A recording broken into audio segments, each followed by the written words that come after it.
Card week. It is the playoffs. Regular season is over. Hopefully, everyone enjoyed the last week of DFS or your championship week if you had it in week 17. I know that I did not really thoroughly enjoy week 17 DFS. It was okay to me. It wasn't too bad. What about you, Alex? You didn't do too much, but I didn't do too much. I still made money because I told you what I was doing. I was stacking that Philly Giants game, and Rashad Jennings, Jordan Matthews, and Zach Ertz went bonkers. That did. Rashad Jennings, who would have thought actually using one running back in that system? Right? One back, and it pays off. Who would have thought? And then I'm happy Tom Coughlin is gone. I'm not a Giants fan, but I'm just so sick of seeing him on TV. I mean, I really hope he doesn't get another coaching job or take another coaching job. He's not. I get that you missed it. You're cutting in and out. I'm just bashing Tom Coughlin. I don't think it matters too much. Okay. Well, what I was gonna say is the only way I can see it making sense is if he takes over like a young team that really needs like a fucking crack the whip type of coach. The Giants were not that team anymore. The message just got just old. Nobody cares anymore. But in another situation, it could work for a year or two until he decides that he should have retired after the season. Right. Like it. All right. So like, I would say like a team like Raiders of years past, not this year's Raiders. Like a team like that would work. Okay. Maybe a team like Tennessee where you got to crack the whip guy with Dorial Green Beckham to become a receiver. Like that would work. Now then on the opposite side of the spectrum, you get Chuck Strong. Yeah. What? No. You want to? I don't understand why they just decided to keep him when they were trying to get Sean Payton. Right. And they hate. Out of nowhere, they just said, you know what? We're not going to do it anymore. We're gonna sign him for 4 more years. I mean, I get it, right? They showed his record is what 41-23 or something like that. But how much of that is really Pagano? How much of that is just making plays? You had to go through 2 offensive coordinators. Your defense, it's god awful. Like your offensive line has been god awful for like 3 full years. And so is their defense. Like it's not like they've been like winning games like 27-10 or anything. Like they would win games even in the playoff like 38-35. Like that's not sustainable. Yeah, dude, they're and their best season was when Bruce Arians was their actual head coach. Dude, it doesn't make sense to me. If you're already trying to get another guy, just move on from the guy that your front office clearly does not like. Yeah, right. But no, instead they're going to bring them both back. I don't see how that makes much sense. But okay, just got an update from Pete for everybody out there. Pete's not with us right now, but he's trying to get his internet working at home. But once he does, he will be on. Hopefully that's shortly. But all right, let's take a break from talking about really bad coaching. Yeah, we'll wait for Pete for that because Pete loves trashing coaching with me. He does, and he does it very well. Loves trashing coaches. He does it very, very well. So, all right. Just straight up value picks this show. I think we're going to do one show for the week and give you guys pretty much a breakdown of each game, kind of look at each position within each team, find value as we're going through there. If we have time at the end, we'll put a lineup together. But otherwise, I mean, it's a 4-game slate. You're not looking at too crazy of a weekend. I mean, I think they're still running a Millie Maker, which is kind of interesting. I mean, there's going to be a shit ton of overlap in everybody's lineups this weekend. So you're going to have to go incredibly contrarian somewhere. And in my mind, that could really come in this first game we're going to talk about, Kansas City at Houston. It's the 4:30 p.m. game on Saturday.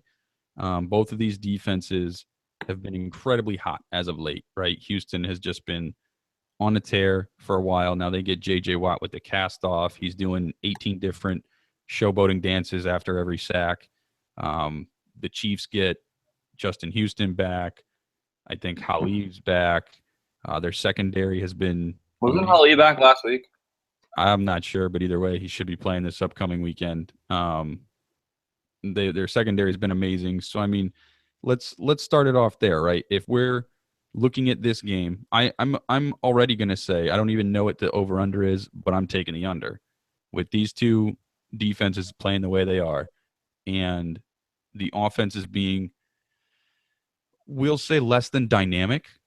I don't want to say they've been horrible. I don't want to say they've been great, but less than dynamic. So I'm taking the under here. In saying that, Alex, are you looking at any? Let me put it to you this way: are you looking at any offensive players in particular this weekend in this game? In particular, no. Here's the thing with this game. Kansas City's rushing attack, I have no idea what's going on there. Can somebody give one of them the ball? We just look at how it worked for the Giants. Something worked for the Giants. Can the other teams do something like that where they give one back the ball that's better than the other backs? I just don't. I hate this whole running back by committee thing in the NFL. Like, just get one guy that could do things. But so you're not picking any of those guys. You're not picking any running backs from the other side of the ball because, I mean, you're not picking Alfred Blue. You're not picking Grimes or Paul. Like, those are, I guess you could say that those are interesting contrarian picks because maybe one of them gets in the end zone once or twice and kind of sets your lineup up differently than other people's lineups. That's the only way that it could work. But on the surface, none of them have they don't have good matchups, and you don't know how many touches any of those five guys are going to get. So you're going to get away from there. And both of these defenses have been vicious lately. I've been playing both of these defenses through regular fantasy playoffs, DraftKings, this whole little stretch run. Like the last 5 weeks, these two defenses have been the top two defenses in the league. And I don't even think it's close. No. So I think the only two you could consider this week are Houston and Kansas City's defense, and you kind of just have to decide which team is going to win, which isn't really easy either, because both Hoyer and Smith are susceptible to having bad games against very, very good defenses. So this is really a tough game to pick. I mean, the only two people that I would feel comfortable playing other than the defenses are maybe Nuke and Macklin, if Macklin is healthy.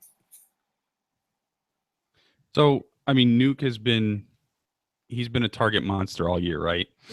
I think you can look at Marcus Peters. I don't know if Peters will be shadowing Nuke because he's a rookie, but very, very good one, right? Arguably defensive rookie of the year candidate. Eric Berry being able to help over the top. Nuke has a lot of is going to have a lot of trouble with those two guys. I think in more Kansas City's favor, and it's not going to be Nuke's fault.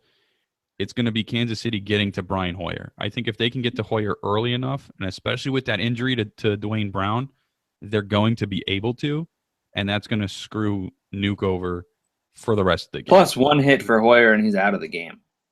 That's true too. I mean, no question, his career done with him and his concussions, right? That would be 3 in about 6 or 7 weeks. They're not letting him play. Like, even if it's like a Wes Welker, like even if he like passes the concussion test, they're gonna be like, nah, you can't play. Yeah, that's Wes Welker, like. So I mean, the one person that I get like looking a little closer into it, if both Nate Washington and Cecil Shorts both don't play, Jalen Strong is a nice nothing play. He's 3K. Mm-hmm. He's been doing pretty well without when those guys have been out. He's kind of coming together a little bit. And if both of those guys don't play, or both are hampered by injuries, one doesn't play and one kind of is limping into the week, Jalen Strong is actually a nice contrarian play because there won't be a lot of attention on him. If Hoyer or somebody else is the quarterback, that's their second option, because Nuke is either going to be blanket coverage or double cover or something where they can't get him the ball and the running game isn't working. The only person that's really going to be able to get the ball is Strong, or what, insert tight end name here. I mean, who knows? Right. What I want to get to is, let me bring up, going back to what you were saying about the running back situation. Alfred Blue, I know it's bleak, right? I'm not saying I'm going to straight up recommend everybody, but like I said, we're going to do analysis of the entire game. So we're not just giving you value picks. Everybody we mention isn't someone we're recommending, but we're talking about every game since there's only 4 games this week. Alfred Blue over the past 3 games, 21, 15, and 20 carries. If we go back to... And he's done what exactly with those carries? 102 yards, 45, and 107 yards. And that was against Jacksonville, Tennessee, and Indy. Okay, so those don't count. Well, Jacksonville's run defense isn't bad. They normally funnel everything to the pass. Yeah, but they were also down a lot early. Just saying. I'm just putting it out there, right? I'm just flat out putting out stats. If we go back to New Orleans, the Jets, he's getting 16, 21 carries. There's a chance here. And earlier in the year, don't forget, he had that 31 carry game, right? So wasn't that last year? Nope, that was this year against Tampa. 31 for 139 and a touchdown.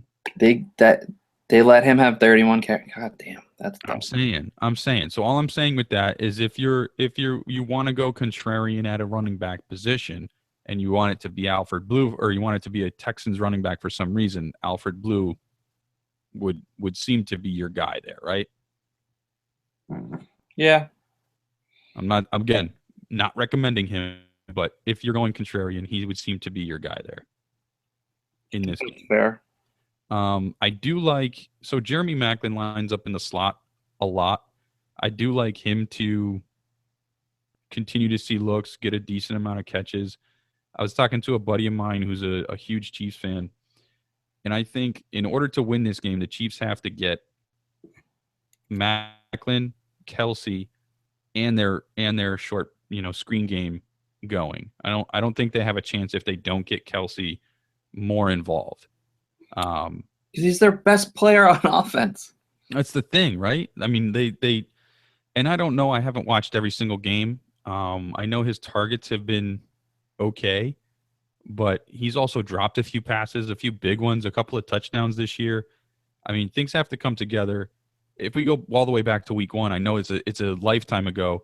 He went 6 for 106 and 2 touchdowns against them in week 1. This same Houston team, obviously a different, dynamic now. This is also the Houston team that got shellacked by the Miami Dolphins of all teams.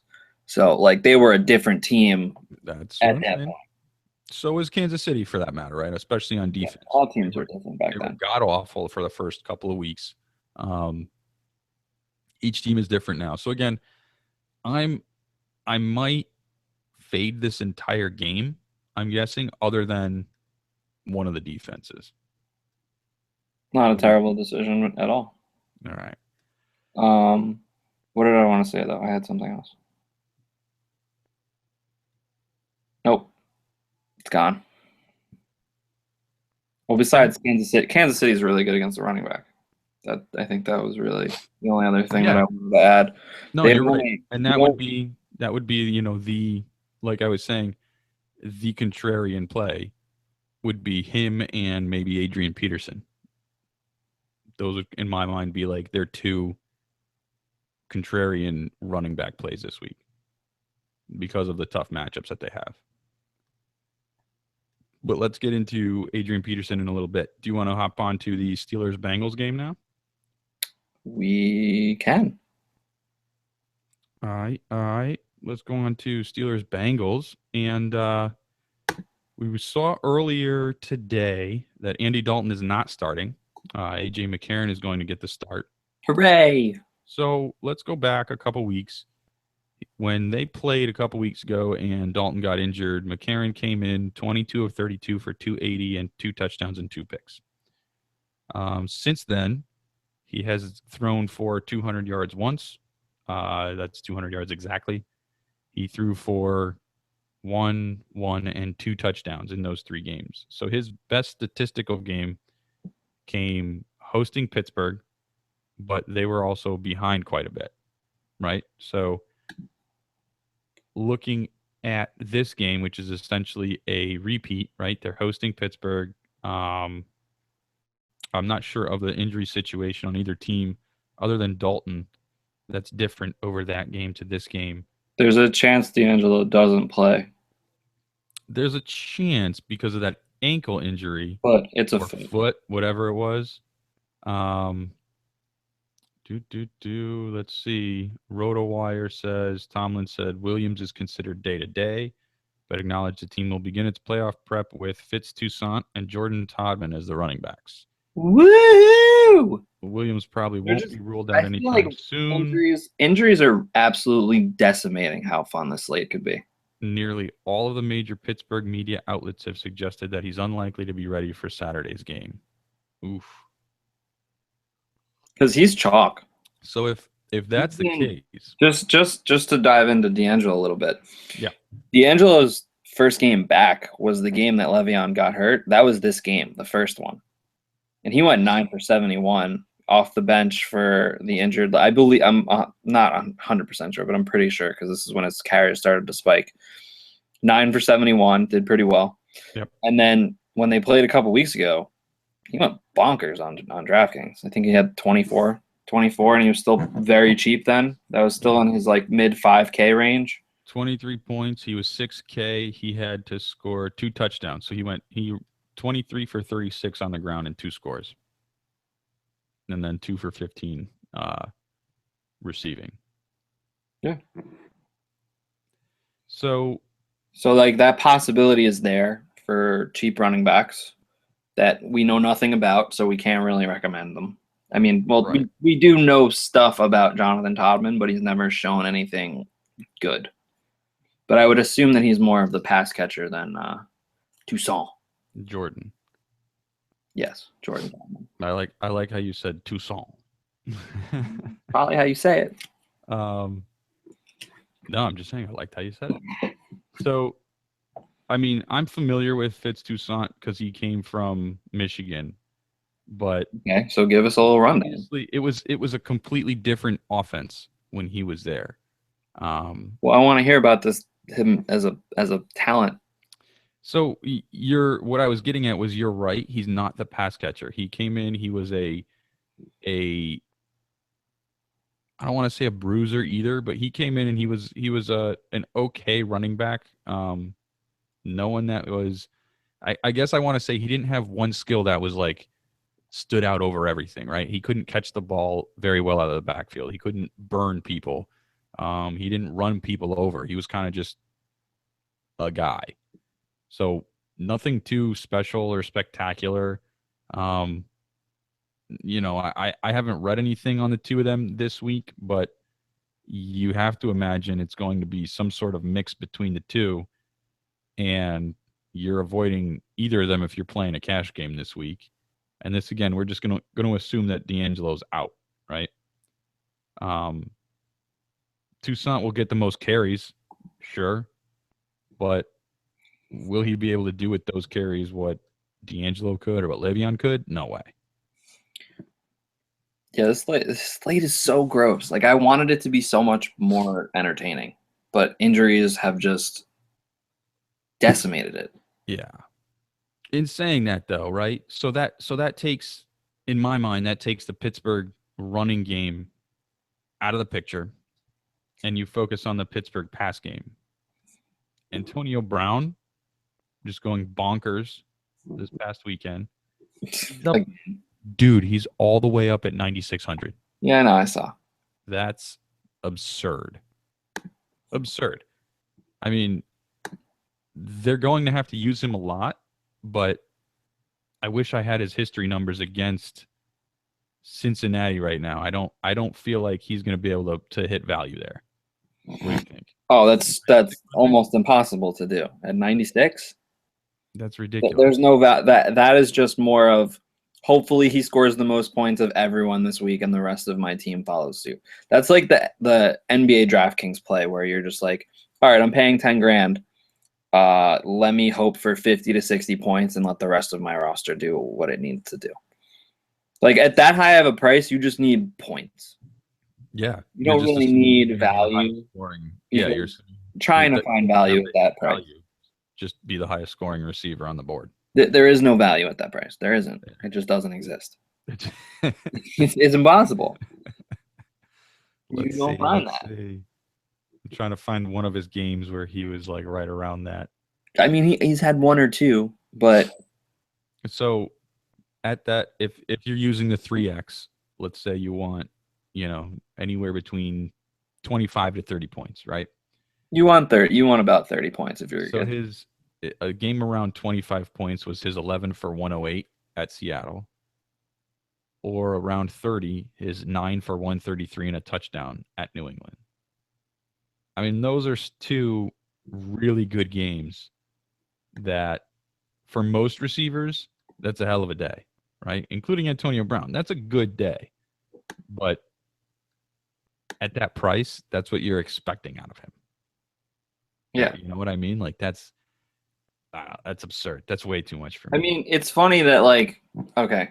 So Antonio Brown has had 4 games of 40 or more, plus 1 of 39.5 on DraftKings. 3 of those games would not be tournament value at his price.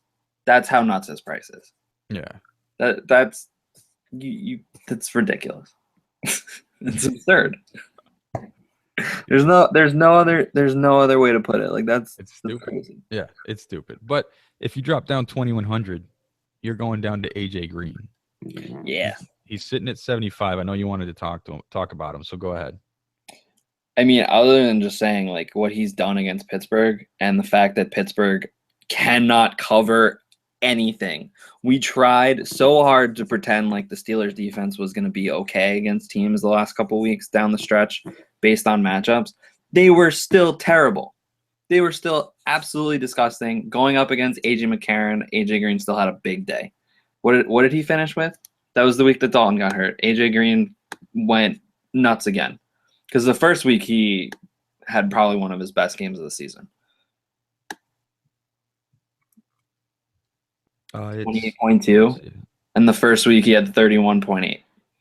11. The first time they played with Dalton, he went 11 catches, a buck 18, and a score. And with AJ McCarron, 6 for 132 and a score. And one of them was that long score for McCarron, right when he came in the game. The only difference is he's going to get less receptions, but I'm assuming that Pittsburgh's offense is going to figure it out a little bit more than they've been playing, a little better than they've been playing the last 2 weeks. And they're going to have to throw to AJ Green. Now, do you think, I totally agree. I love AJ Green as a play this week, but let's look beyond the absurdity that is Antonio Brown. If you're looking at the Steelers pass game, Bryant or Wheaton for you? Well, I'm never going to put my money with Marcus Wheaton. I can't do it. But I don't want to play Martavis either because with Martavis has 20 points combined. What? Where has he been? Not only where has he been, but in the 2 games against Cincy, he's gotten a combined 20 points. Combined. Where when you play Martavis, you're looking for a lot more. You're looking for more than that just to be like, okay, thank you, Martavis. Thank you for playing. In 2 games against the same secondary, I think this is a defense that knows how to stop him because they know they can't stop Antonio Brown. So they don't want to get beat deep. They're going to keep Martavis from hurting them so that they can just focus on maybe trying to stop Antonio Brown. That's how I see it. So in that, I guess they're going to play a little deeper, so they're going to leave open the middle of the field more. So this is the type of game where I think Heath Miller does a little bit better than we're expecting. I was just going to ask about him. What's Heath's 10 for 66 a couple weeks ago, and then when they previously played 10 for 105? Good Lord. Yeah, 10 catches in both games. At 3,300. He's squarely in play. Is he your number 1 tight end then this week? Probably. I don't really. Other than Jordan Reed, but his price is bonkers. He's twice the price. But I would say, yeah. Two tight end strategy. I wouldn't mind. I would much rather play Heath over Richard Rodgers. Much rather play Heath over anyone the Vikings or the Seahawks care to throw out. And we talked about the last game. Who's playing for Ryan Griffin, I guess, for the Texans, but I don't trust him And Casey's been very good against the tight end. we just talked about we don't trust Kelsey hasn't been trustworthy. So yeah, I mean Heath Miller probably is going to be in all, if not most of my lineups, because there's got to be somewhere I don't have exposure to him. Yeah. Because considering such a small slate, like I'm not going to play him in every lineup. No, of course not. But still, it's crazy. Yeah, I mean, 10 catches in each game, like that's. All right, let's see. And the thing about that is it's a safer play because you know that that's what Cincinnati's doing. They're trying to stop the deep ball. It gives us more points for Heath Miller to catch those short little routes, and it doesn't hurt the Bengals as much as Martavis Bryant going over the top for a 60-yard score, where we can just sit and enjoy Heath Miller catching 6-yard balls all day. Like I'll take Heath Miller's open for 6 yards. Cool. I'll take 1.6 points over and over and over and over and over again. Point is a point. What are your thoughts on either defense here? No. You've got that we're not even talking 37 Bengals for 3. Nope. Done. Nope. So I mean, for me, I don't want to take a defense against the Steelers, right? Their offense has been incredibly potent all year. You're gonna have to really get to Ben, which I don't know. I could see them passing more without D'Angelo back there. I could see that being more opportunities for sacks, but for the Bengals lately, I mean they've been getting their sacks, haven't really been getting. Let's see, their turnovers. They have 6, 15, 4, 16, 17. I mean, they're up and down, kind of inconsistent here in the past 6, 7 weeks. Taking care of business against teams that they should, right? San Francisco, Cleveland, St. Louis. Those are all teams where they held them to low points and scored double-digit points on DraftKings for as a defense. But Baltimore, Denver, Pittsburgh, Arizona, they scored 6 or fewer points. So I mean, I'm laying off the Bengals. Steelers D with McCarron back there. I mean, McCarron's been okay. He's been serviceable. We just had this conversation though. We're not the Steelers secondary is so bad. It is, but it's just, and they don't really get to the quarterback either. Yeah, I mean, seven sacks against Cleveland. No. If you want, guys, if you want to play the Cleveland Steelers, is so bad. If you guys want to play the Steelers, please shoot me a message and play me on DraftKings because I will gladly play any lineup that plays the Steelers at defense. Let's see. I mean, last time they played, they put up 16 points against the Browns without Manziel. No. That's at Cincy. Last time they played Cincy, they put up 16 points.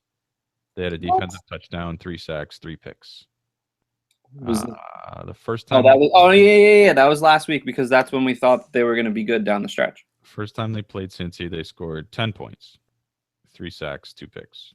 Yeah, but that game was the biggest shit show of the season for both teams. That was a bad game. There's something to be said for having the familiarity with your opponent, right? Division rival and everything. I could see playing the Steelers D, but I'm not high on that. I don't care. I don't care what the numbers say. I'm not playing Steelers defense. Okay. Won't do it. Let's see. I'm cool with that. So ready to move on to the Sunday games. Really interesting though. The 2 AFC teams the 2 AFC games on Saturday and the 2 NFC on Sunday. That's not normal. I noticed that. That's weird. I don't get why they did that this year. Maybe some sort of scheduling conflict in one of the cities. That's what I was thinking. Maybe there was like a concert or something one of the days. I don't know. Just seems odd. Yeah, it's very odd. All right, let's move to Seattle and Minnesota. Let's start again with the defenses here, right? Seattle coming on as of late. Secondary still not spectacular, I'll say. Well, because Richard Sherman got beat by Case Keenum. There's that. That was awesome. That made me so happy when I saw that. But more the fact that, Cam Chancellor's banged up.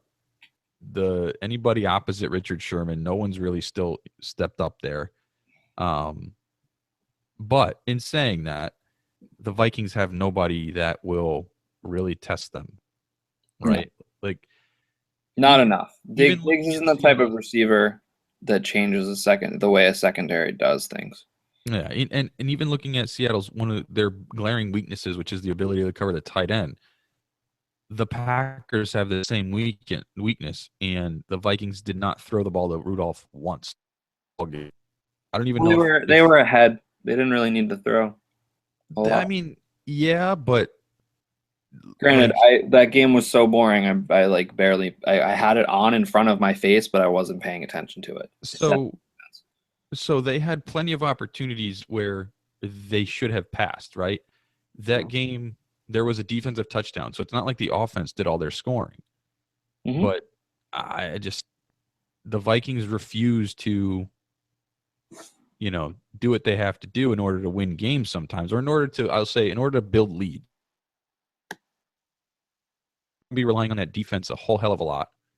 And with the weapons that the Seahawks now have and the game plan that they now have, I'm staying off the Vikings D. I think Seattle wins this one easy, personally. But I don't know if I would say easy, I'm but saying easy. all right, then that's fair. I said Okay. it. I mean, the Vikings D is good. Mike Zimmer, hell of a head coach. I hated it when they hired him last year, 2 years ago, whatever it was. Because he was established that defense in Cincy very, very well. All he needed was a couple years to get the right players in there. I mean, Barr, Kendricks, they're both very, very good linebackers. You pair them with Floyd and Joseph up front. I mean, they've got a nasty front seven. It's their secondary that's the weakness. So look at I don't Baldwin. even think that their secondary is a huge weakness. They were the one thing that I was listening to during the game was how Rhodes was starting to play off receivers a lot because he was getting pass interference penalties. He didn't do that last week against you guys, and he looked pretty good. Yeah, So I I mean, think but that's an everybody improvement. looks good against us. This is true. So I mean, wait until he's gotta try and cover Lockett, who's gonna blow right by him. Okay, that's I fair. could easily see Terrence Newman, holding Lockett as he runs by him to prevent Well, a Terrence deep touchdown. Newman is now the oldest active cornerback in football. Now that He's old, yes, and he got beat by James Jones. So yeah, yeah, Lockett's gonna when blow you're right by him, yeah, okay, that's a good point. right? I didn't really think So about how beatable the secondary is because they haven't been beat in a while. no, and I get it, right? But most of that reason is because their front seven is applying pressure to the quarterback. Yeah, and it's protecting the secondary's the weakness. That's the way I see it. That's the way I've seen it the past few weeks. And It's again, no, because they Zimmer's have like defense, I like their safeties. Their corners are just so bad. yeah, their safeties aren't bad. Because Harrison I Smith's think awesome. I like Smith a lot actually. This is really Whoever good. I don't know the other guy. Indejo. Sendejo? Say it again. Sendejo? Yeah, Yeah. he is apt to get more pass interference penalties.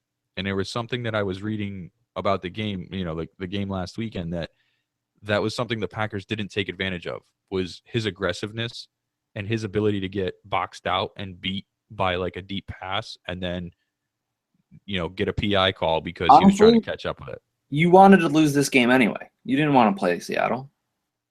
We wouldn't have played Seattle. We would have hosted Minnesota again. Oh, that wouldn't have been fun. Seattle would have gone to Washington. So I mean, Eh. at the end of the day, it didn't really like it. We Well, then lost. here's the Like, yeah, it question: sucked. which team would you rather play in the playoffs? Honestly, a coin flip. I probably would have preferred Minnesota. Really? Probably. I mean, Kirk See, Cousins has been hot lately. They if have I'm your team, I would much rather play a team with no running game. we contain Peterson though. We actually do pretty well against him the But past couple of years. now you don't have to even pretend to have to contain anybody because they don't have running back. The big thing is Sam Shields. If he can come back, I'm confident. I I would. mean, we're I'm also. I would say for you because your line's banged up. I would be a lot more scared of Minnesota's front than Washington's front. You're absolutely right. You're absolutely right. Well, let's get more into it when we're talking about that game. But yeah, you're absolutely right. And our line needs to be healthy in order for us to do anything. Period. I mean, we saw it, right? We suck. I don't know how you get the playoffs. Yeah, dude. It's kind of funny, actually. Like if you think about it. Dude, I've been saying it for the whole second half of the season. But anyway, let's get back to this. So, do you see? You said you don't see Seattle winning easily. So, do you see Seattle winning? I don't see it. I guess I don't. I have a little bit more respect for Minnesota's defense.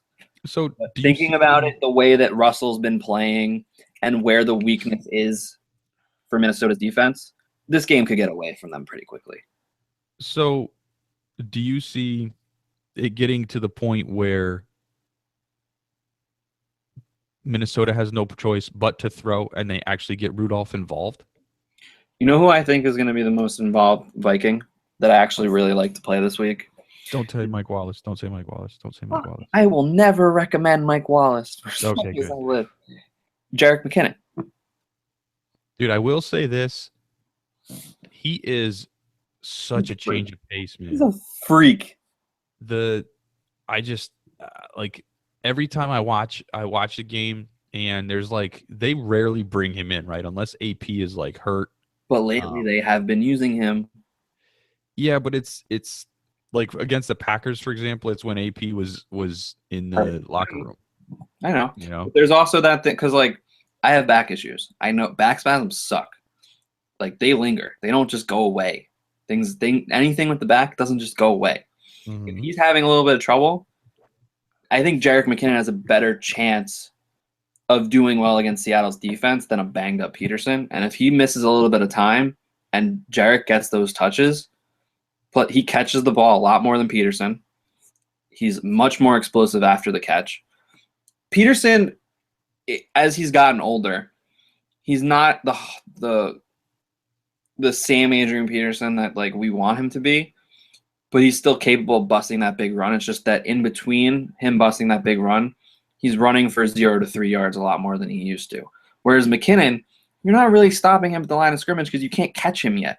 He's going to get those yards, and then when you catch him, he's going to go down because he's not as strong as AP. But his quickness and his just pure athleticism is going to allow him to get a little bit more free space if he's allowed the opportunity in Seattle. Yeah, I mean, this guy is incredibly cool. He's got one of the best spark scores, I think, ever. Yeah. Former quarterback, and he can do all, and he's now becoming a running back. And he, like, last year, he didn't look as good as he looks now. That I will say, because last year we all wanted him to be that guy when Adrian Peterson wasn't there. And A, they weren't giving him the touches, and B, like, he didn't really look like that consistent running back. He just looked like a guy that was really fast and athletic that was trying to run behind a pretty good line. This year, with his opportunities, he's looked like a very good running back. And like you were saying, and they even mentioned it during the game this past week, he's running routes a lot better now too. Like he had to learn, like you said, he had to learn all that. He had to learn the position. Quarterback through college, and then he got drafted. It's like Brad Smith when he got drafted by the Jets. Like Terrell Pryor right now trying to learn wide receiver. Maybe he'll be good next year. He looked okay, decently. In week 17, he had a catch against the Steelers, but it's against the Steelers, so it's not saying much. But these kind of transitions take time because these are guys that are used to. Also, Denard Robinson, obviously, we're forgetting because he took a little while to figure it out, and then last year he went on that run, and then this year he looked pretty good too, until he just it's learning the position. It's learning. It's really tough to go from being different. I think it's easier for former quarterbacks to do it because they understand the offense and they're kind of in control of everything, and they know how they want their pieces on offense to do what they need to do. Yeah. So I think it's a little easier transition for guys like that to transition, but it's still transition. It's still hard. Like someone that plays quarterback their whole life, like they're not used to just the intricacies of running back or wide receiver or any other position because they weren't brought up on it. Whereas guys like Adrian Peterson and other players, they were running backs their whole life. Like that's what they know. That's what they do. So it's really tough to learn that kind of thing, especially at the highest level, and not doing it any time before then. Yeah. All right. Let's see. Let's look at other. I mean, I really do like the McKinnon pick there. Definitely a He's tournament the play. guy. I think. I mean, I know that I've talked a lot about dynasty leagues, and I'm sure some people. That's a guy that I want to get because even if AP is still around for a year or two, if he goes down, McKinnon becomes a stud. McKinnon leaves, he becomes a stud. There's so many ways that now that McKinnon can become a stud, and it's not that far away from fruition. So let's jump off of running back real quick. Let's go to quarterback in this game, and I'm going to ask, I guess, in the whole slate, is Russell Wilson your top quarterback? In the whole slate, hold on, let me just get the slate up. I mean, you can make the argument. Yeah, I mean, if Rodgers had somebody to throw to, it would be Rodgers because Washington has been giving up, even though they've been winning and Cousins has been looking awesome. They've been giving up a lot of points to quarterbacks. Like Tyrod went nuts in garbage time. Nuts. I think he had like 30 points or something stupid like that on DraftKings. Great day. So I think it has to be Russell just because I don't know. It's between Russell and Roethlisberger because I think Roethlisberger is going to need to do more than Russell. But Russell has an easier path to getting to a good week. Like he will have an easier time getting you points, but there's also the chance that he won't need to get you points for a big period of the game. Now, we always talk about how like you have to like score points to get ahead, but like with Pittsburgh, like they just have to keep scoring. Like they have to score points to get ahead or just to keep up in the game. Whereas Seattle, they have to score a couple points. If one of those is a rush, maybe Russell only has 2 touchdowns and 250 yards. Not only that, but the potential for a defensive touchdown or a return touchdown. That too. That's Whereas big for them. The Steelers don't really have that because their defense bleeds points. More than likely, they're not going to get another pick six off McCarron. I'm saying more than likely. It's obviously possible, but I don't think it's going to happen again because I think McCarron has gotten better as he's progressed through being the starter. And I think I talked about this last week. I do like McCarron as a quarterback. And I just they have to throw. They have to. Like that, especially if D'Angelo's out. There's nothing else that all Roethlisberger is going to do is throw to Antonio and Heath Miller, and it's going to be comical. It's going to be comical.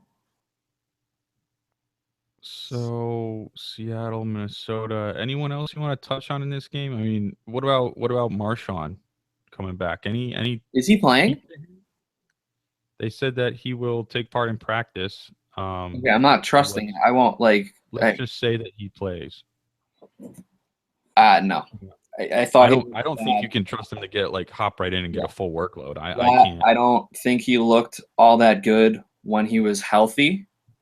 Plus, as we said, this front seven's pretty good. They can stop the run. Yeah. So I'm not really. I wouldn't trust him at all. And then that takes away. If he does play, that takes away any possibility that Christine Michael or Bryce Brown do anything. They'll get some touches, but they won't get you any points that are worthy of any sort of consideration. And in addition to that, his price hasn't moved.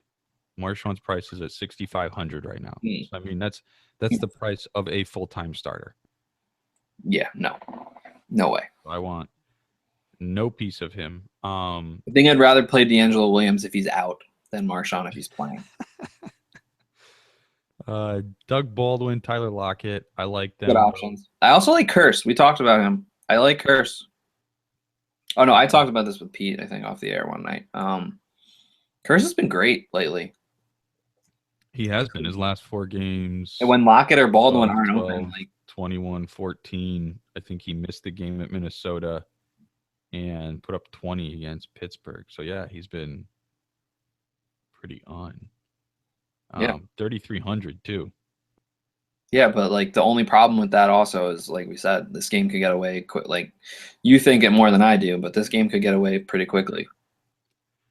I do. I think it can get. I think it can get out of hand. The big question mark is going to be how.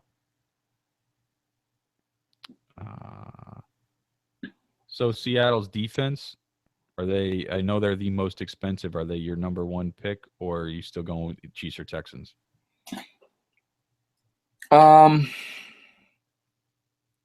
don't know. I mean, that's kind of. I would say that those are the three best options without a doubt, and they're obviously the most expensive, and they're the most expensive for a reason. I don't know. It's kind of I would probably say the Chiefs in a vacuum. I would pick them. I think it would have to be the Chiefs. All right. Just because the possibility of Hoyer getting out, their front is so good, especially when they're healthy now. If Hoyer's out, who comes in? Whedon? Hooray, Whedon! Whedon won me week 16. Thank you, Brandon Whedon. Oh my God. I can't believe I had to start him in week 16, and it paid off. I did win by more than he scored, but still, it was nice to have him there. So it didn't matter. You could have started me. I could have started Matt Ryan like I almost did. That fuck. I'm so done. Honestly, don't care because he, as bad as he was, Julio was still awesome. Think about it that way. As bad as Matt Ryan was this season, Julio still went bonkers. The only thing that didn't go up was the touchdowns. Yeah, because legit half of Matt Ryan's production came from one guy. Yeah, it was great. I loved every second of it. Unreal. And now I don't have to keep Matt Ryan anymore because I got Allen Robinson as my keeper with Julio. Lovely. I get to keep Julio and Allen Robinson. Lovely. What? That's ridiculous, dude. It's awesome. I love stupid. It. I'm so happy. And I have Jamie Collins as my defensive player. Oh my God. And I also could keep Eric Kendricks if I really feel like it, but Jamie Collins' upside is just stupid. Yeah.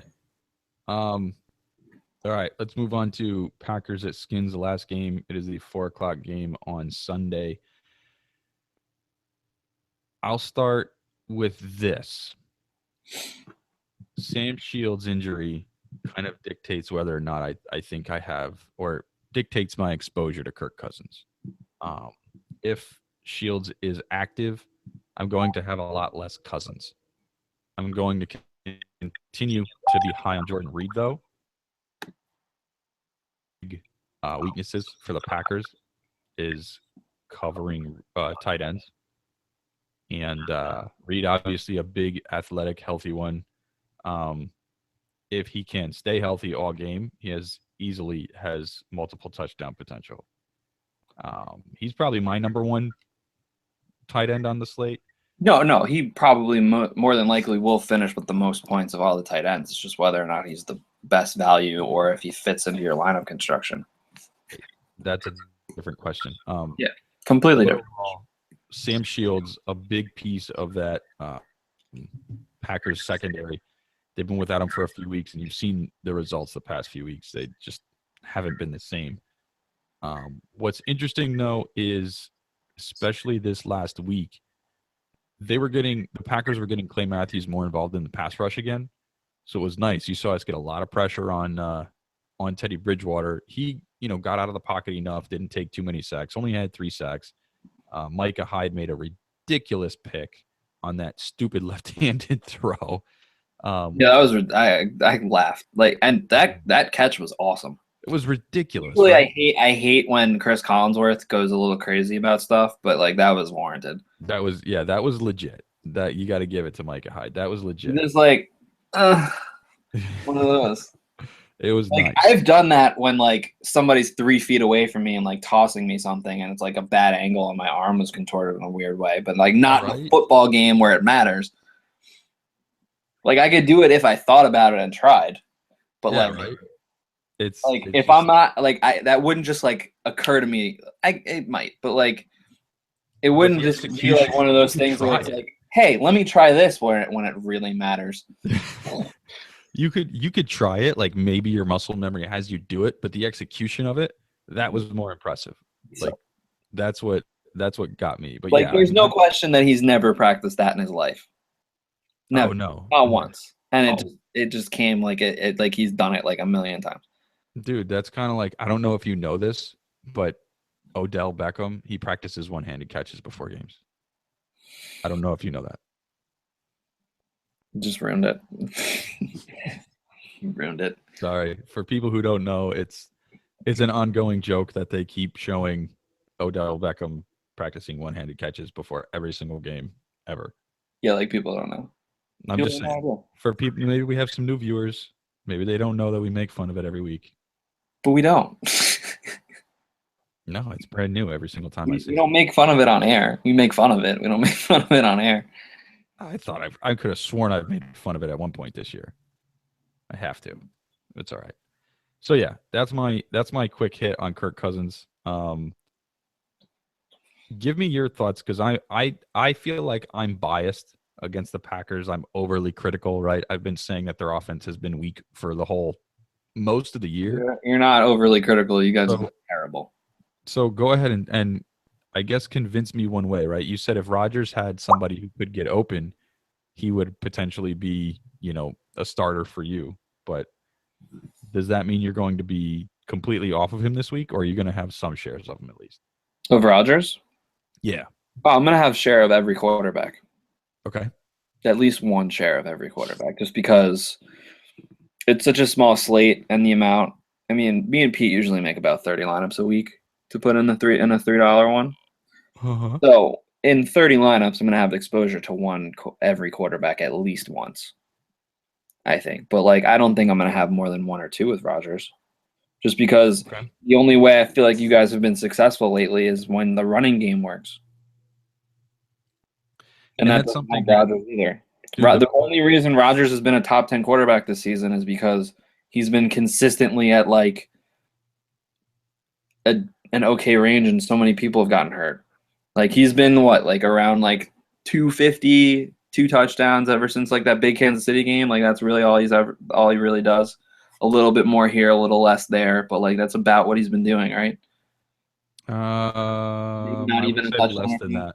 Not He had even the big game 250. against Carolina. He had the big game against Kansas City, and other than that, like, has he thrown 3 touchdowns? No, other than that, it's been the only game he threw 3 touchdowns in was the first one. Other than that, Okay, it's so been he has 2. three touchdown games this season. Yeah. Then, yeah, not a lot of exposure. I mean, I can like get I said, behind that. Washington secondary can be beat. They very, very easily can be beat. So I can see that. I can get behind that. And because they're not But good. They're just in the worst division in football. yeah, I mean that's my Not thought good. too. And How many? All right, real quick. Like, how many of their wins came against their division? I didn't follow closely enough. I know that they finished 9-7. I'm sure that 5 of those wins came in the division, if I'm not mistaken. I know they lost the one game to Dallas. I do not know. Oh no, they lost early to the Giants. I think they beat Philly twice. Not 100% sure. And they lost the one game to the Cowboys. So 4 of their wins came in the division. Yeah. Let's see. Is Pull it that up. right? You pulled it up? No? Was I supposed to? No, I've got it up right now. 1-1. So they lost to the Giants. Give me the whole. I want to know who they lost, who they beat, who they lost to. The whole schedule.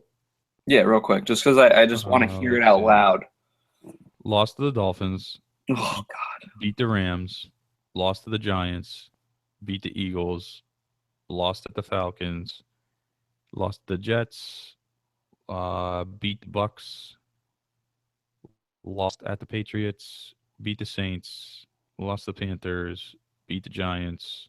Lost to the Cowboys. That is not the whole schedule. Why is it not all coming up?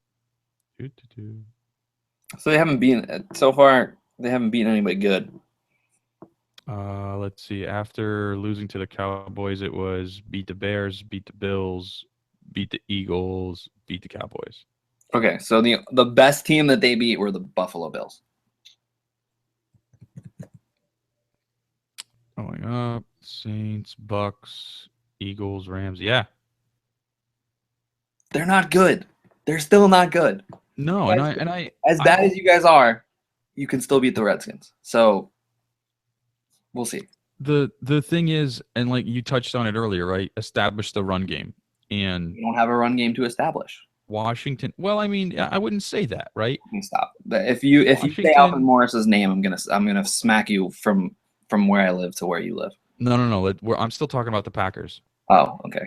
I'm still talking about the Packers. So Washington gives up 4.8 yards per carry, 120 plus rushing yards a game. Eddie Lacy, when he got the opportunity, produced, right? When he got 15 or more carries, he produced. He had. This is the kind of game that you want, Eddie Lacy. It's cold. You want to run the ball. It's going to sting. Yeah, well, that game against Minnesota, but he had 7 carries in the first drive and then 6 carries for the rest of the game. Well, then that just, Mike McCarthy. But as far as like a non-chalk play, Lacy's a nice play this week. So is Starks for that. I like both of them. I like either one. I'm okay with either one. You're going to see a 50-50 timeshare. Starks will get, I think, a couple more, more targets in the pass game than Lacy will raise in Lacy. It really comes down to for him. What? Can't hear you. You're cutting out. I didn't say robot. I didn't say anything. Oh, you were about it for a second. Okay. What I was going to say with your 2 running backs was that it's whichever one gets the touchdown is going to have the better day, because Starks' extra catches kind of even out with the extra yards that Lacy gets on the ground, in my opinion, and the couple extra carries. There's also Lacy is on the injury report with ribs, so keeping that in mind. He could. I don't know how severe it is. If he doesn't play, Starks could be the best running back of the week. I mean, he's going to play. He's not. I don't think he's doubtful or anything. But I think they're going to be simply unfortunate in my eyes. I wish Lacy were healthy and we could rely on him. But even either of those guys this weekend, especially at their prices, $4,500 for Lacy on DraftKings, $3,600 for Starks. I mean, you got to assume we're getting in the red zone, and if we get into the red zone inside the 10, inside the 5, if we get first and goal inside the 5, we're running it, right? I mean, Lacy will likely, whoever's on the field at the time will get at least one shot. Beyond that, I mean, I can't tell you who I have faith in that passing game. I feel like Cobb will get the most opportunity, but I can't tell you I really love, anyone in particular from the Packers side. Because they're terrible. From the skin side, again, you got to look at whether or not Sam Shields plays. I think Jordan Reed, regardless, will have a good game. If Shields plays, he takes away likely Deshaun. Well, yeah, I was going to ask you who covers who. So with Shield, it really depends on the opposition. Shields doesn't always shadow like the number one. If they're good, like you have a Calvin, he'll shadow Calvin. But Deshaun isn't that guy, right? He's not Calvin. But they do have 3. They have 4 legitimate weapons now, because Crowder's come on and has been a very nice slot receiver. Garcon has been that possession type receiver we were expecting early in the year. He just kind of started to come on a little bit more and been more what we are accustomed to seeing with Pierre Garcon, at least the thought in our head of Pierre Garcon. And Deshaun is still dangerous. He's not good, but I'm not saying Deshaun's going to be held without a catch, but I would say my number one running back or wide receiver for the Skins in terms of volume of catches, I would think is Pierre Garcon this weekend. See, I kind of disagree. I think it may be Crowder. Now, Casey Hayward, our slot DB, is one of the best in the league, so that's why I say Garcon over Crowder. But Garcon likely has a rookie covering him. Right, but last week, what I noticed with Crowder was they were going out of their way to make plays for him. Like his big plays One was a bubble screen, one was a wheel route. A wheel route. So they weren't just using him as a typical slot receiver, like go run a quick out or a slant or whatever. Yep. They are calling plays specifically for him because he is a playmaker. He was a playmaker at Duke. So they know that he's got that kind of skill, and they haven't really unveiled him. Where I feel like the Packers have enough tape on Deshaun and Garcon to know what they're going to do, and they're going to worry most about Reed, that Crowder can find the open hole. Because I feel like your defense is susceptible to plays like that, where it's like it is susceptible to big plays, which is why I said I don't see Deshaun, flat out getting shut down. But I mean, like, definitely going to. I mean, the potential's always there for him to flat out beat the coverage. There's some sort of miscommunication, but I will say this: we've been more susceptible to it in the past. This year, it's been controlled quite a bit compared to years past. I'm not saying we're not vulnerable to it, but it's been a lot better. So overall, like I said, I think Garcon gets more. Your point is good. Either way, I think those two guys are better plays than Deshaun this weekend, personally. In saying that, Deshaun probably goes for 2 deep scores on us. Probably goes bonkers, yeah. But either way, the pass catcher to have on that team is Jordan Reed. I don't think there's any doubt in my mind that he's the stack if you're playing Cousins. I think that's pretty fair. So, I mean, other than that, is there any? I don't want to play Richard Rodgers. I don't know who I trust from Green Bay. No, don't play Richard Rodgers. If you this really is my, want to you play, know what my contrarian defense of the week is the Packers. Washington still hasn't beaten anybody good, so there's still a chance that they just crap out. Again, if Shields plays, I like it a lot, and I like him to help them get force a turnover. I know this is closer to you because that's kind of how it was with you're seeing it the way that you've seen the whole season, but yeah, I'm looking at the Redskins even without Shields, they're not that good. Cousins has game managed his way into the matchups he had over this little stretch run have been outstanding for a quarterback. And yeah, he went bonkers because he was playing. Who were the 3 teams that he was playing? It was New Orleans, Philly, and Dallas. Well, let's go back. We've got this weekend at Dallas, he threw 3 touchdowns. At Philly, in the first half. In the first quarter. Buffalo was because Buffalo hasn't had a good secondary in about a year and a half. At Philly was 365 for 4. Buffalo was 319 for 4. At Chicago was 300 and a touchdown, but he ran for a touchdown. Oh, he also ran for a touchdown with Buffalo. So Dallas shut him down pretty well. Giants 302 and a score, also ran for a touchdown. Carolina shut him down. The Saints he torched. New England shut him down. Bucks he torched.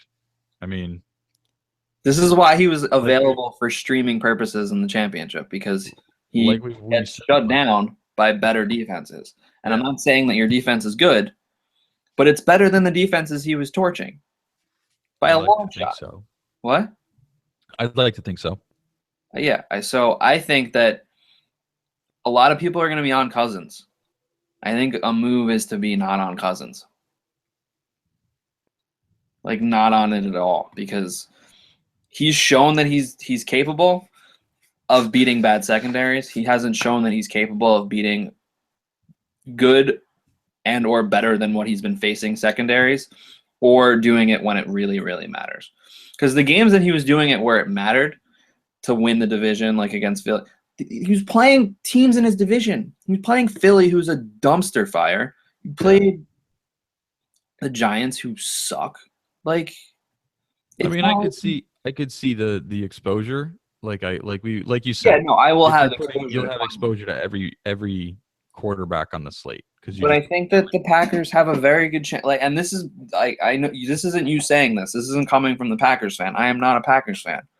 I think the Packers could stifle this offense, other than maybe Jordan Reed, because I think Jordan Reed is uncoverable. I think he eats, yeah. But as far as options outside of Reed and maybe them making plays, going out of their way to make plays for Crowder, I think Garcon and Deshaun are containable. this running game isn't going to help them at all. There's going to be a lot of potential for a bunch of 3-and-outs if they can't read the ball on certain drives or certain 3-down situations. That this game, I'm not going to say it's going to get out of hand because you guys have no offense either. Right. It sets up as a game that the Packers defense can kind of take over the game and help the offense stay on the field more and run the ball.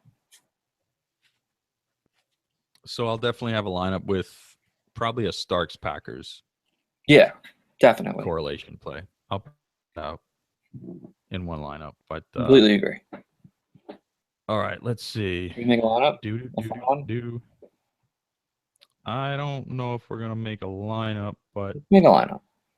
I'm looking. Let's make a lineup. Kind of been addressing questions as we go along. Let's do a listener league on FanDuel with kickers. I love it. All right, let's see, dude. BT. By the way, BT Dubs DeMarcus tonight, 73 points. You gotta be kidding me. 73 points on DraftKings. Oh my god. Monroe, who Pete and I were texting about earlier, 34 points.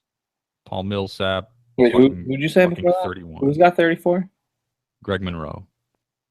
Okay, I mean, Paul Millsap's last 4 games, 49, 45, 56, 47. So what's he do tonight against New York, who has a crappy interior? 7 points. 31.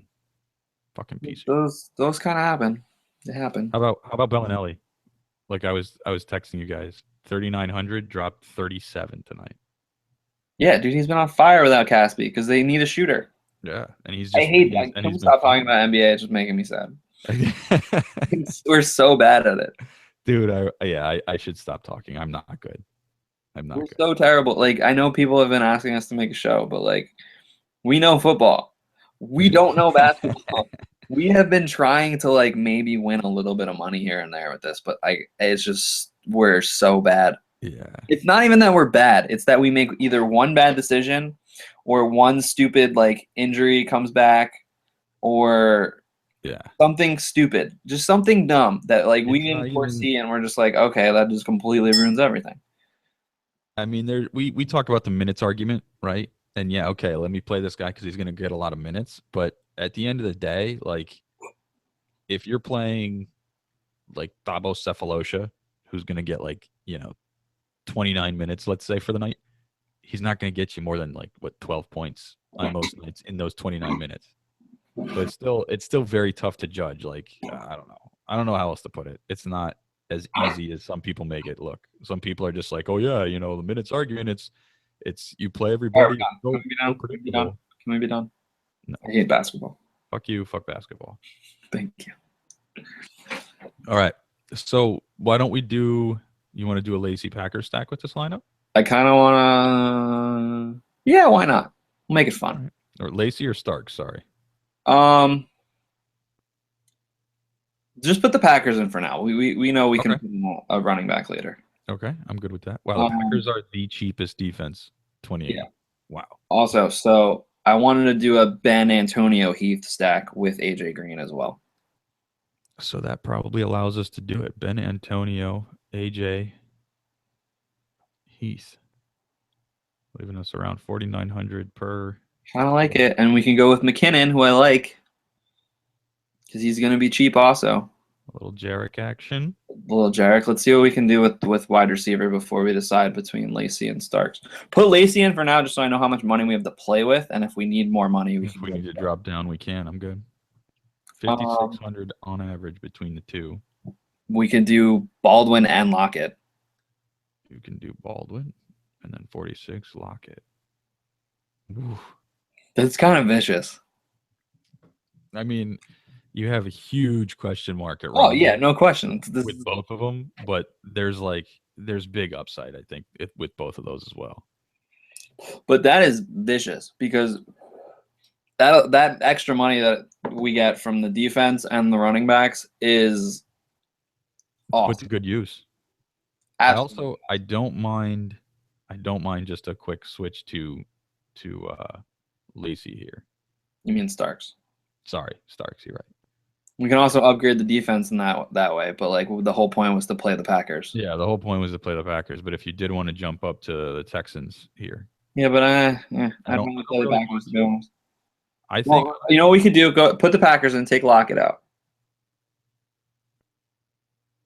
Go back to wide receiver. Wait, actually, take Baldwin out completely. Take Baldwin out. Put Jordan Reed in. Oh. Because even if the Packers do well, Jordan Reed can still do well.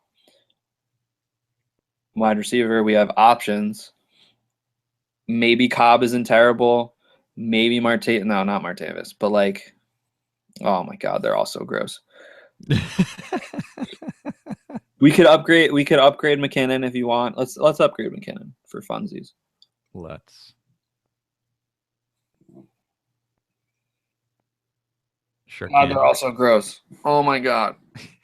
Oh my God. This week is gonna drive me crazy. Go Sharkandrick.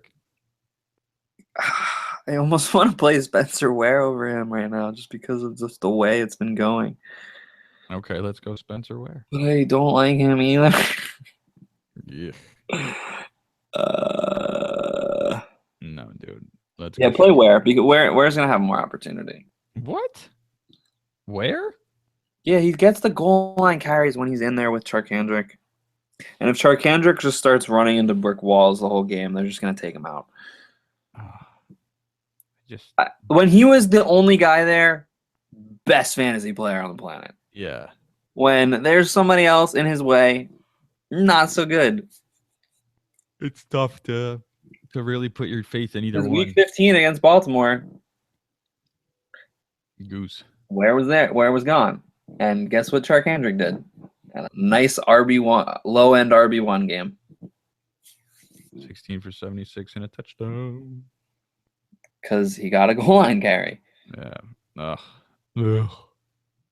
So it's Ware the better play. 57. You're still leaving like a G on the board at least.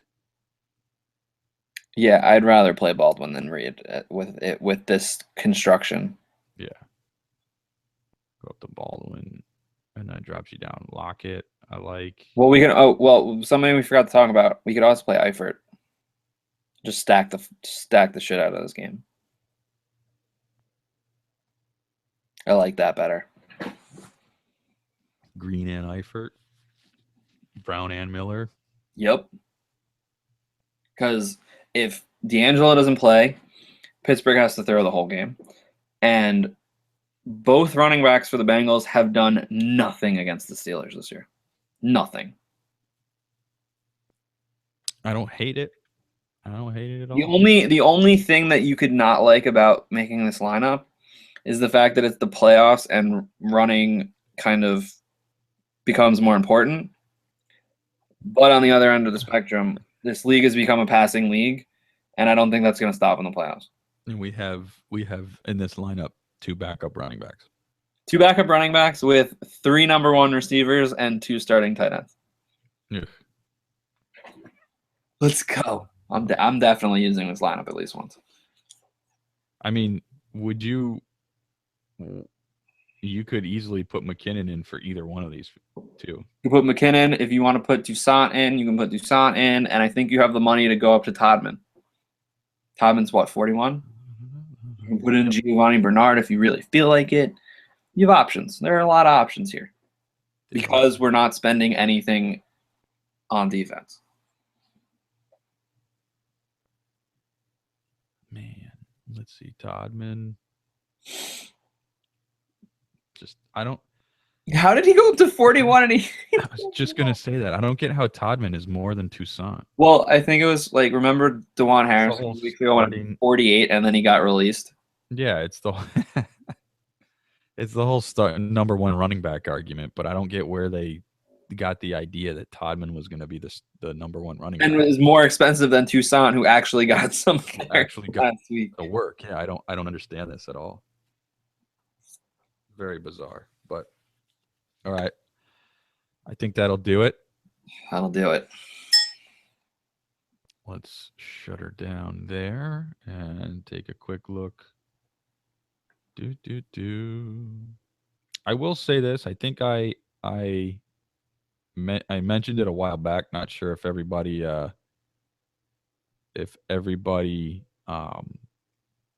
saw it or not. I do think that the Chiefs D is probably my favorite this week Yeah, because of that Dwayne Brown injury. I think they can and get they're the win getting early and often.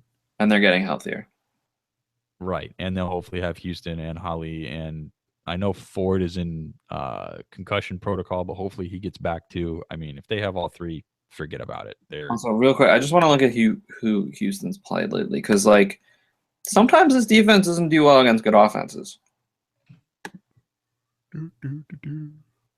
Like New England kind of. I mean, we're not calling the Chiefs New England, but New England and Buffalo both handled this defense. New England, Buffalo, the Saints No, the Saints did not so good. did not handle it Yeah, well. and then there was the Most of their points against the Saints came around the fact that they only scored 6 points. I mean, they only had 1 pick and 2 sacks against the Saints. So right. So what we're saying is that the Texans are beatable, and I think the Kansas City defense is a little less beatable. Because yeah, early I in the year, they were all sorts of problems, and then they got them ironed out real quick. Yeah, I think it still comes down to that.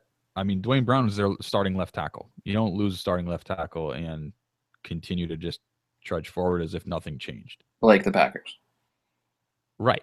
You get your asses handed to you at home. So I think it's. Also, the Chiefs are just a better team. I think so overall, and they don't start Brian Hoyer at quarterback. I guess we should just say that we have our picks for this weekend. I think we're in agreement on are that Seattle's going to be Minnesota. Well, I don't think we might not be in agreement, but I think the Packers are going to beat the Redskins, and I think that the Steelers and the Chiefs are both going to win in the AFC. No, I think we're in agreement. I'm not overly confident, right? I'm not at the point of cockiness that the Packers are going to win. But I think we have a good shot. Again, if I'm very high on Shields, right? If he plays, I think we have a great chance. If he doesn't play, Cousins is gonna not have a problem throwing to some receivers. I still think he has a problem either way. Let's see really quick. Plus, I lived there for so long, and like those fans are so delusional. Like they don't know. It's almost like they don't even know football because they've been so bad for so. At least my like age group, because when they were winning, we were all babies basically. Like 92, 93. Like we were 2 and 3, 4 years old. Yeah. So they've been pretty terrible ever since. And that whole because it used to be like when we used to go out, people would just start random RG3 chants.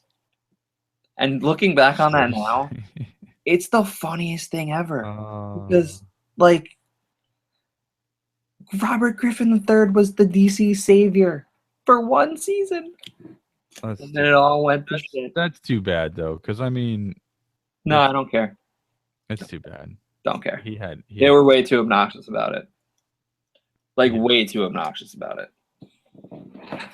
And I'm not going to doubt that. But with that, it's definitely past our time. Let's bid you all farewell. Good luck this weekend in your matchups, in your games, in your tournaments, in your pools, whatever you may be in. If you guys have any questions, please comment. Click the thumbs up if you liked it. That helps us out a lot. You can also reach us on Twitter. All of our handles are in the description, at Evan Milano, at Alex Henowitz, at P. Karaganis.